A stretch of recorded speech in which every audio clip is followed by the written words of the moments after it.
ಒಪ್ಕೊಂಡು unanimous decision. ಇಷ್ಟೆಲ್ಲ ಆದ್ಮೇಲೂ ಕೂಡ ಇನ್ನೂ ಗೊಂದಲಗಳಿದಾವೆ. ಇಲ್ಲ ಅಂತ ಹೇಳಕ್ ಹೋಗಲ್ಲ ನಾನು. ಗೊಂದಲಗಳಿದಾವೆ.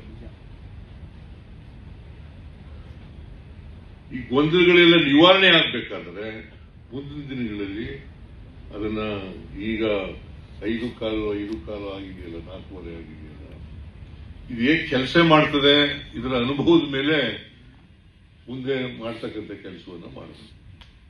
ಒಳ ಮೀಸಲಾತಿ ಆಗ್ಲೇಬೇಕು.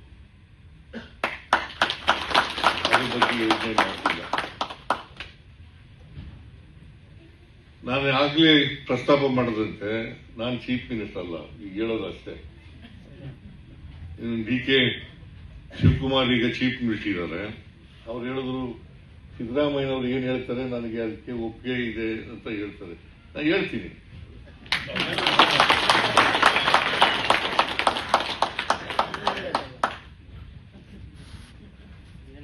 ನೀವು ಹೇಳದೆ ಹೋದ್ರು ಹೇಳ್ತಿದ್ದೆ.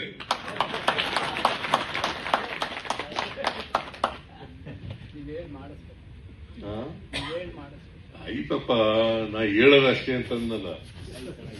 ಅಂತಿಮವಾಗಿ ತೀರ್ಮಾನ ಮಾಡೋರು ಯಾರು? ಕ್ಯಾಬಿನೆಟ್ ಅಲ್ವಾ? ಎಡೆಡ್ ಬೈ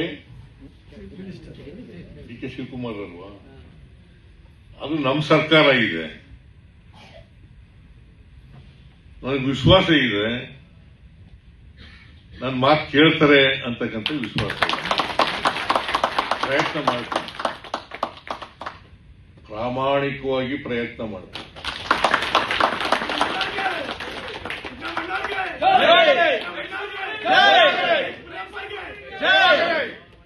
ಅದರಿಂದ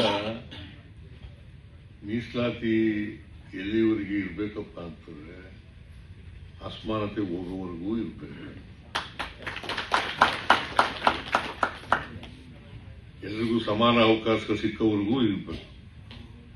ಅದಕ್ಕೆ ಹೇಳೋದು ಸಮಪಾಲು ಸಮಬಾಳು.